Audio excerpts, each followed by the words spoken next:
telling us that if you train your children well, it will have everything to do with the kind of people they become. In other words, it's not already predetermined how your child will turn out, what that child is going to be.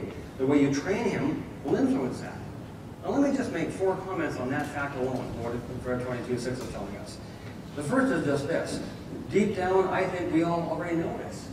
We already believe this, don't we? Which is why we spend so much time thinking about how best to teach them, raise them, discipline them, model for them. In other words, why would we do all that if we didn't think it made a difference? I think we already know that the way we raise our children has a lot to do with how they will turn out. The second comment is just this. This, to me, shows the importance of all training, of all teaching, of all the input our children receive from all sources. It will have an effect on what those children become. That's what Proverbs 22:6 is telling us. And thirdly, my third comment here is, deep down, I think we also know that this cannot be a guarantee. You know why? Because our kids are not computers. They're not machines. That you plug in the data here, and out comes the result. With a machine, you can do that, but not with a child, not with a human being. Our children are human beings, and they're free agents who will think through and decide for themselves what they will become. And the fourth comment is actually a question.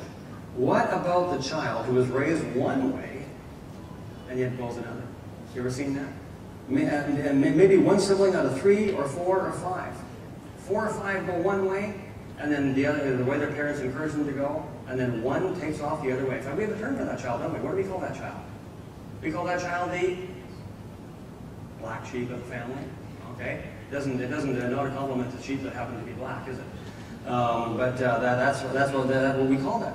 And the question is, how do we explain that? Because it is a fact that sometimes good parenting will produce a wayward child, and vice versa. Well, let me make a couple comments about that, a few comments. The first comment is just this. Good parenting